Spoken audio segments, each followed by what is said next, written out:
Welcome folks, one and all, to Let's Replay a game released in 2000 for the PC. Developed by Ironstorm and published by Eidos Interactive, let us return to the cyberpunk-themed dystopian world of 2052, where nothing is as it seems and everything is a conspiracy.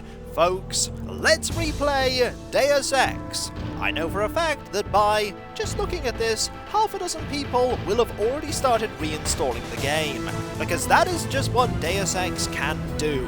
What could I say about Deus Ex that people haven't already said? It's a game near and dear to my heart, a game that I love, and a game that took me completely by surprise when I first started playing it. I looked at the back of the box and thought, this must be a first-person shooter, I want to play one of these, and then I found out that it wasn't. I saw there were stealth elements and thought, maybe it's actually like Thief, but no, it's not. Then I saw all the dialogue in the game and thought, maybe it's a role-playing game.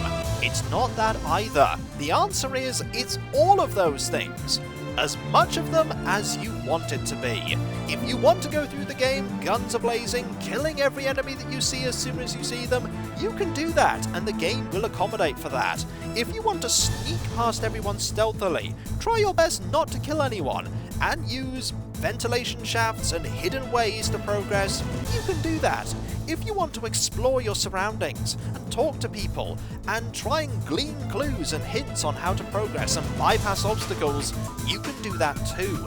You can do all of them together, and the decisions that you make during the game will have long-reaching repercussions. Some of them will be just short-term things, but others affect the whole game, and that is one of the many things that makes Deus Ex so wonderful for me. You can play the game a half dozen times, play it differently each time, and have a very different experience. It has so much replayability. And I'm going to be playing the game very differently this time around compared to my original Let's Play. I want to see different dialogues that come about from making certain decisions, and I want to see how using different weaponry and a different general playstyle changes how the whole experience is. Normally I'm quite sneaky. Normally I play with a pistol predominantly. That's not going to be the case this time. Let's have a look at the options we have here. We have a new game. We can't save a game. We haven't started one. We could load a game, but we don't have any saves. There's settings, which I have changed a few things in. I also have a mod installed that gives me better resolution options and different renderers. There's the training mode. We'll be going there in a moment. We can rewatch the introduction that basically said conspiracies. The game tells you right away that there are lots of things you do not know and will discover. You can look at the credits. We're going to be doing that at the very end. We can't go back to a game we haven't started, and we're not going to be doing the multiplayer because I'm absolutely terrible at the multiplayer in this game, and we definitely won't exit. Not right now anyway. Let's go through the training. The training is good for familiarising yourself with how the game controls. It also has things that are unique to the training mode, as it were. The training area cannot be visited in the actual game, and so it's worthwhile checking it out. I'm going to be going through the whole training in one video. So let's begin. Welcome to the UNATCO training facilities in the continental United States. We have nothing but our nano key, which can be used to unlock doors with nano keys that we collect. Digital keys for a digital world. We can remove this from our hand by right-clicking. The door behind us doesn't exist. It is just painted on. Also, shiny reflective floors. Very nice. Let us move forward and get the first dialogue in the game. Via info link. I figured you'd be sick of drills by now. Hopefully our training exercises will be more interesting than what they've had you doing at the academy. I'm sure they will be. The info link is a way for characters to communicate directly into our brain, and notice how compacted the HUD is. We can see our health in the top left, as well as our bioelectric energy. We have a compass. Top right, we have our orgs, of which we only have one, the augmentations that we can use, and at the bottom there is the bar that shows all the things that we can easily select either using the scroll wheel or the numbers. We can also pick up that houseplant. We'll be doing that in a moment, as we see our first obstacle, a door. the door by clicking the right mouse button. The right button uses items in the world. Yes, it does. We can open doors, we can close doors. We can pick up houseplants and we can throw them. We can't throw them very far. Let's open this and let's go. And see someone we've seen before. This person. The key on the desk opens encryption-based nanotech locks. When you pick it up, it will automatically be added to your keyring. Use the keyring to unlock the door and proceed to the next area. Fair enough. We saw you in the introductory cutscene. What are you doing here? Are you watching us train? Why? I'm sure that's not important. Let us grab this and note that there's a map here. I'm sure that map won't be important for anything. It's not a reference for what we're going to be doing. We'll also pick up this houseplant and throw it! And break it. Throwing things actually has a purpose in the game. It's good for a distraction. Let's go and open this door. Get the keyring ready. And open this infinite lock strength and infinite door strength door, which means that you either have to open it with a key or something else. It's open! And now it's locked. You can lock doors. And that's useful sometimes. We'll unlock this and we'll take the houseplant with us. Come along, Ben. Let us go on an adventure. You're going to get a lot of equipment during these exercises. Press F1 at any time to access the inventory screen, which will let you add and remove items from the tool belt. Press F2 to view your current goals and any notes you may decide to take. On a typical mission, a UNATCO agent's objectives are logged electronically so that he can stay on task at all times. Makes sense. Now pick up a weapon and try to break open those crates. One of them's indestructible, but the others contain things you might find useful. Indeed. Let's have a look at our inventory, which I've remapped to tab. We currently have nothing in our inventory. We have one key, and we can see the list of ammo by clicking there. We can see our health, which is separated between our head, our torso, our right and left arm, and our right and left leg. Taking damage to certain parts of our body has negative effects, like decreased accuracy for our arms, impaired movement for our legs, and death if we take too much damage to our head and torso. Don't take hits to the head if you can avoid it. This will show us our augmentations. The info link we've already seen in action. We have this one that will be taught about in a little bit. And then there is the IFF, the Automatic Friend or Foe Identification, the game's way of justifying how we can see when people are hostile to us. Also, it consumes no energy. Very useful. Here are all the skills in the game. We start with Trained Pistol. Here are our goals and notes. We have none. Here are all the conversations that we've had. And I like that. I like that they're all logged. Here are the images that we've been sent. We can be sent images as well as people talking to us through our head. And here's the log that shows all the things that we've done. And we can clear that whenever we like. We're going to pick up the knife. And we're going to equip it. We cannot punch people in this game. If you want to use a melee attack, you need a weapon. Like this one. Let us break this metal crate. Oh no! We can't do it! Because it's indestructible. These general supply crates, however, are not. Now pick up the lockpick and use it to open the door. Lockpicking takes time and expends the self-assembling resources of modern lockpicks. Just be patient and remember your training. At higher skill levels, you won't need as much time or lockpick resources to pick a lock. Makes sense. Let's go over and unlock this door. Doors have two strength values. The door strength tells you how much damage the door takes before being destroyed. The lock strength tells you how many lockpicks will be required to pick the lock. Some doors have an infinite strength and an infinite lock strength. That means you have to find a key. Makes sense. This door only has 5% lockpick strength. We won't be finding doors with this lower percentage. But even 5% consumes one lockpick. We'll open this, we'll put this away, and we'll take Ben with us. Come along, Ben. Let's go. To here. The code to the door has been stored in that data cube. Right-click on the data cube to read the contents, then type the code into the keypad. You activate the keypad with the right mouse button, just like you activate a data cube or any object in the world.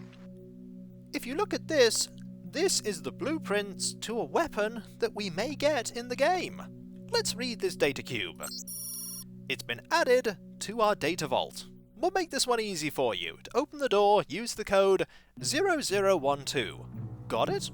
Hi me. We have got it. Also, there are more houseplants here, but none of them are Ben.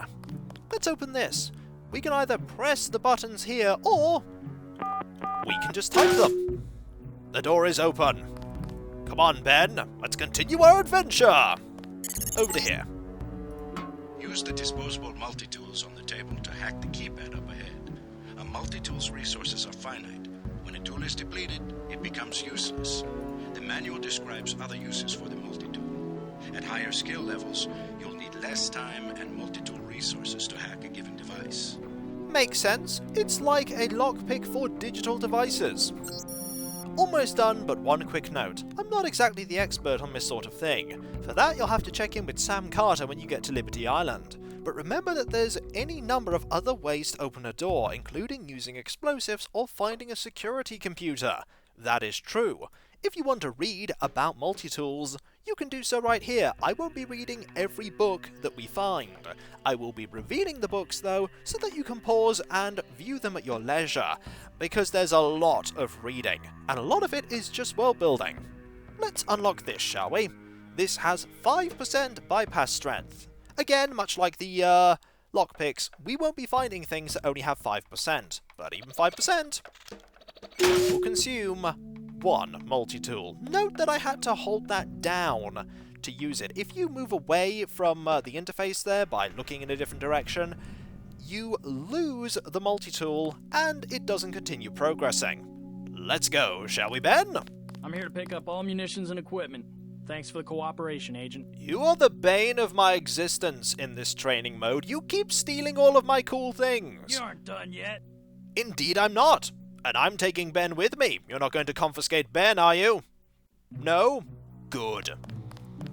Let's go. Lying in front of you is a brave cadet who volunteered to be rendered unconscious for this next training exercise. Highlight and search him to find the key to the medical room. Afterward, pick up his body and place it on the medical table so that one of my aides can revive him once the exercise is over. Fair enough, makes sense. You'll be using, searching unconscious people and people you've killed to get a lot of things, like ammunition and weapons and keys. We'll open this here, and then we'll pick up this person and move them. We move people away so that if people stumble across unconscious or dead people, they don't get alarmed. Also, this is going to hurt.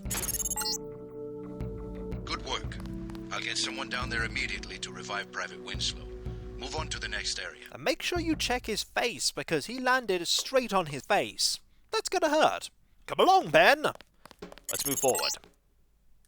You can bet this won't be the last time we send you to a dark room. Turn on your light augmentation and find the exit on the other side. Just press F12 by default. You best not go in here, Ben. It's dark. We're likely to be eaten by a cyberpunk dystopian future Gru. F12 activates our light. And we can look around. This isn't a very difficult maze. We can go this way, activate the light, and then we don't need this anymore. It does consume our bioelectric energy, but not very much. Now that we can see, Ben, let us move forward. I know you don't like the dark. This way we go, and we'll open the door. I like that we can open doors even when we're holding things, like this.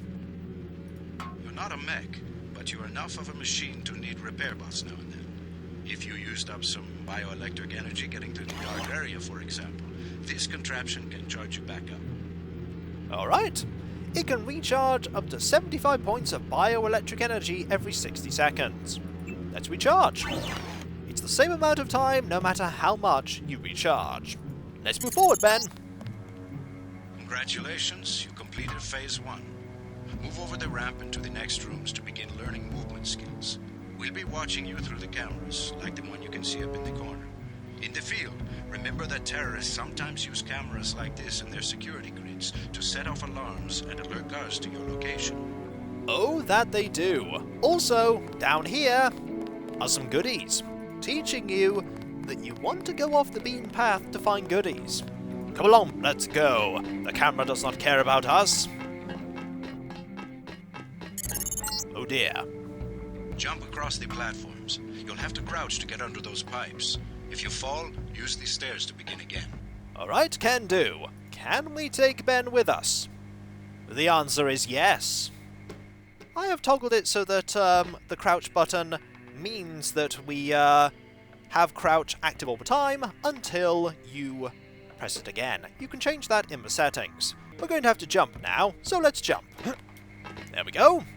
And crouch to go over here. And then jump to get over here.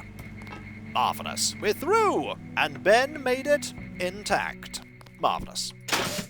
Let's keep going. You need to go through the door up ahead, but it's blocked. Those wooden crates are too big to jump and too heavy to lift, so use the metal crates near the wall to build steps.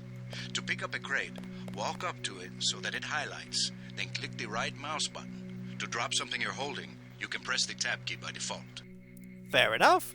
We've already seen how you carry things, so we're going to make a stairway. There's the first part, and we don't really need anything else. We jump here, onto this, and then here, and then fall down. We're through. Oh dear. Now, go up the ladder at the other end of the room. By default, you look up and use the arrow keys to climb. Can we climb with Ben in our hands? The answer is yes, we can. We'll take this potted houseplant all the way through. Or will we?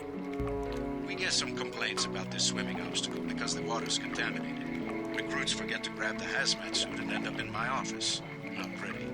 Or they forget that they have to put the suit on by selecting it and pressing the left mouse button. Remember that the hazmat is disposable. You can wear it only once, and it operates only for a fixed duration. Use the ramp on the other side of the pool to climb out. Fair enough. There's also somebody else watching us here. Our future boss. Let's not disappoint by wearing the hazmat suit, taking Ben, and going... Oh no! Ben! We'll save you, don't worry. We'll push you along. We can't leave you behind. At least we'll try our best not to.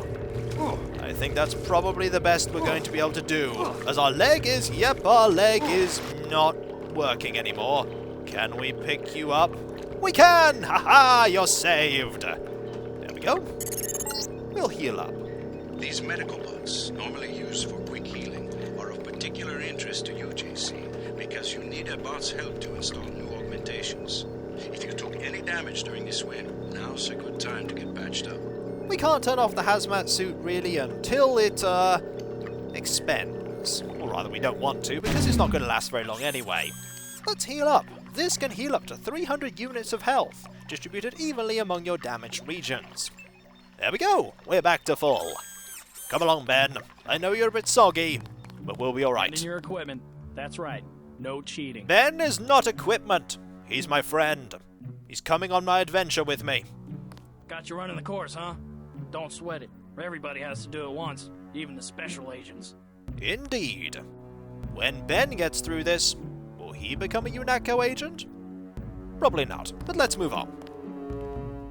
And we still have the potted plant. Let's go. Welcome to the combat training area. I am Günther Hermann, and I will be monitoring your progress here. We will start with weapon familiarization. Fair enough. Let's go. Your first exercise will be to learn a little about aiming and targeting. Step up to the shooting range to the west. One step ahead of you, Gunther. The targets are released by using the buttons on the counter. Release the first target and take a few shots with one of the pistols until it is destroyed. Notice the targeting reticle appears when you aim at a target. Alright. We will take all of the pistols and all the ammo. We'll use all of them! Or we'll just get lots of ammunition. Or press the button and reveal the first target. The longer you aim, the closer the reticule goes to the center. We'll just fire randomly here. There we go. Marvelous. Good. If you hold your aim for a few seconds before firing, you will notice the reticle starts out wide and tightens as you hold. The longer you aim as a target without moving, the greater your accuracy will become. Release the second target and aim before shooting this time. Makes sense. Let's release it. It'll be further away this time. And we'll want to fire here. There we go. One more. Brilliant. Good work. Now proceed to the next area. Let's go. Come along, Ben. We have places to be. This way. I'm here to pick up all munitions and equipment. Thanks for the cooperation, Agent. No problem. Can Ben have a gun next time? No? You aren't done yet. I know we're not. Let's move forward. Just ignore him, Ben. He's just being mean. This is a rifle range. Here, you will learn one of the ways skill level makes a difference in your accuracy. Step up to the shooting range. Can do. The targets are released using the buttons on the counter. Release the first target and destroy it with the rifle. Use the rifle scope by pressing the left bracket key to turn the scope on. I have changed it so that it is not the left bracket key, because trust me, I don't want that. I have it on my mouse instead. Let's aim! This target's going to be quite a distance away. I say that, and it's not too far away. But when we aim, look at how much our reticule veers. That is because we don't have any real training with this gun. We can still deal some damage though. Excellent. Now we are going to raise your skill with rifles to master level. Release the second target and destroy it. Will do! Now we have master skill in rifles. And our accuracy is so good that it doesn't veer at all. Good work. As you can see, higher skills give you better range, accuracy, and effectiveness. Proceed to the next area when you are ready. Did you hear that, Agent Plant? The more skill we have, the better we are with certain guns. Hand in your equipment. That's right. No cheating. We weren't going to cheat, don't worry. Let's move forward. This is the Demolitions training area. First you will learn to use the lamp as a proximity mine. Approach the bay window and you will see a lamp placed on the target board on the black and red wall. Now I don't want you to get too close here, Ben, because there's going to be explosions. And explosions may not end well for you. Now look at that over there. Press the first button next to the window and a security bot will be released. Watch as he nears the lamp. Lamps placed on the walls are proximity triggered. This is a very expensive demo here, Gunther. But we'll watch. There it goes. And there it's gone. This time you will place your own lamp. Take a lamp from the munitions bay and proceed to the red and black wall below. Notice, by the way, that there is a medical bot there, because you know what you can do. That's right, you can blow yourself up here. You can just throw this here and deal some serious harm. We've taken a lot of damage there, but is it possible to die in this training area? No, though your legs can be rendered to 0 health, which means that you're basically crouch walking everywhere. Let's go to this convenient medical bot and heal up, shall we? We really need this healing. I think our torso cannot go below 10 in this training area. And this is why I didn't want Ben nearby. Explosions are bad. Get as close to the wall as possible when you place the lamp. If you aren't close enough, the lamp will fall to the ground and detonate. We don't want that. It's now mine. And now we can blow up the second one by right-clicking. Don't left-click, nothing will happen. I wonder how expensive this robot was. Not expensive now, though. Very good, Agent Denton. You may proceed to the next area for more demolitions training. Fair enough. Come along, Ben. This way. You'll need a few extra lamps for the demolitions area. Here, catch. This is the only person that gives you stuff as opposed to taking things away. Next, you will need to breach the doors in the hallway. Throw a lamp down to the end of the hall. Once it blows, proceed down the corridor. Cover your ears, Ben. This is going to be loud. Let's open this. Marvelous. Notice how the wooden door was destroyed and the metal and barred doors remained. Remember this for future reference. Beyond the destroyed door, you can see a damaged piece of wall you can also breach with a lamp. Try that now. Alright. Easy enough. Excellent. Notice that the wall is opened. Look for other weakened walls such as this, and your lamp and other explosives will allow you to breach them. Continue through that breach and on to the next section. Alright, let's go, Ben. Gotta start the next section without arms or tools. Rules are rules. That's a rhyme. Did you do that intentionally, or was that entirely by accident? Got you running the course, huh? Don't sweat it. Let's move forward. Everybody has to do it once, even the special agents. The area beyond the door is the grenade defusing facility. Here you will learn how to remove planted explosive devices. This part is potentially dangerous, so watch out, plant. At each of the corners of this area, you will find a lamp planted on the wall. You must disarm and remove all 4 lamps before you can proceed to the next section of training. You will need to move up to the lamp quickly and to defuse it by right-clicking.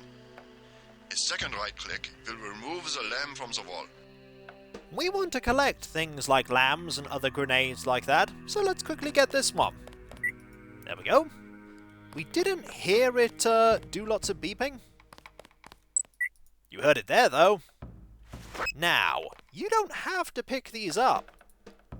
You can blow them up. Like that. Remember that for the future. As we go and recover Ben. A word of warning, Agent Denton. This was a simulated experience. Real lamps will not be so forgiving. You may proceed to the next area. Indeed. Real lambs are dangerous. Let's move forward. And over to here. I'm here to pick up all munitions and equipment. Thanks for the cooperation, Agent. No problem. Let's move forward. Into here.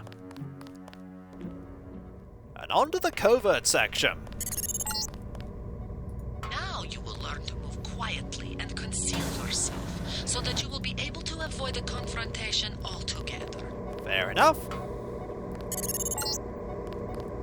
The test is simple. Get to the far north door without being spotted by the guards below. If one of them sees you, he will sound an alarm and lock the door. I don't think we see her infolink icon anywhere else in the game. Let's read about the stealth guidelines. Basically, try and stay crouched, don't run, use cover to your advantage, and remember, always take your potted houseplant with you. I really wonder if you can take the potted houseplant through the entire thing. We're really going to try and do this. I got stuck on this quite a few times the first time round. Remember, don't let the guards see you. Use the crates for cover and crouch when you move. Alright, let's see where they are. There's one there. Stay away from you. Somebody's there. A guy in civvies. Nope. Oh, well, he saw me. You blew it. The alarm just closed the north door. Return to the control room to the south and press the button in the overlook window to restart the test. Alright, we've done so. Let's try again. This time, don't let the guards see you. Stay mistake. crouched, stay behind the crates, and stay behind the guards. Will do.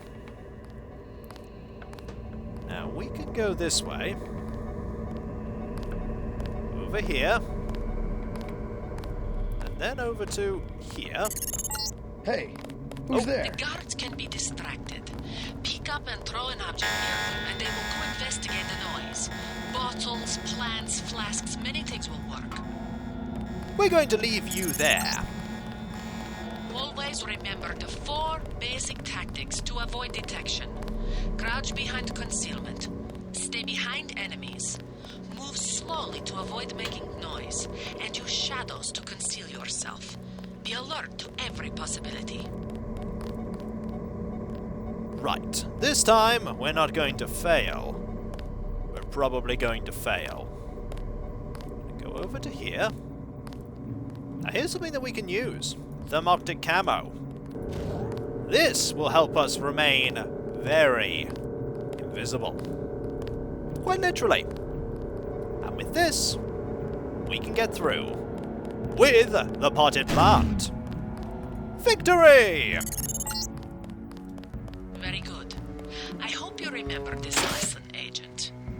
They have assigned us to be partners, and I will not stop to hold your hand and repeat myself when we are facing a real enemy. Good to know. Last area. Now for the last test.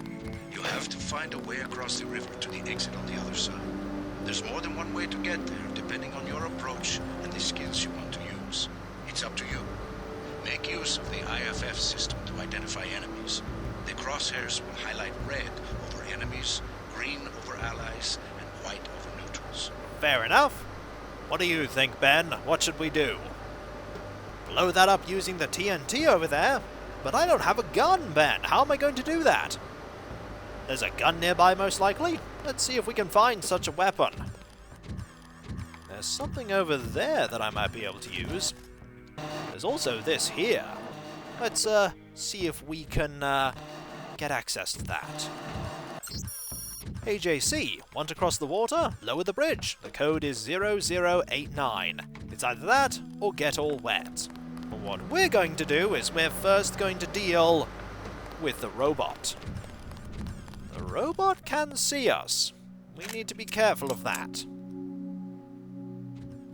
The robot will go back over there, but eventually will make its way over to here. We could avoid confrontation altogether, but that's not how we're going to play this out, is it, Ben? No.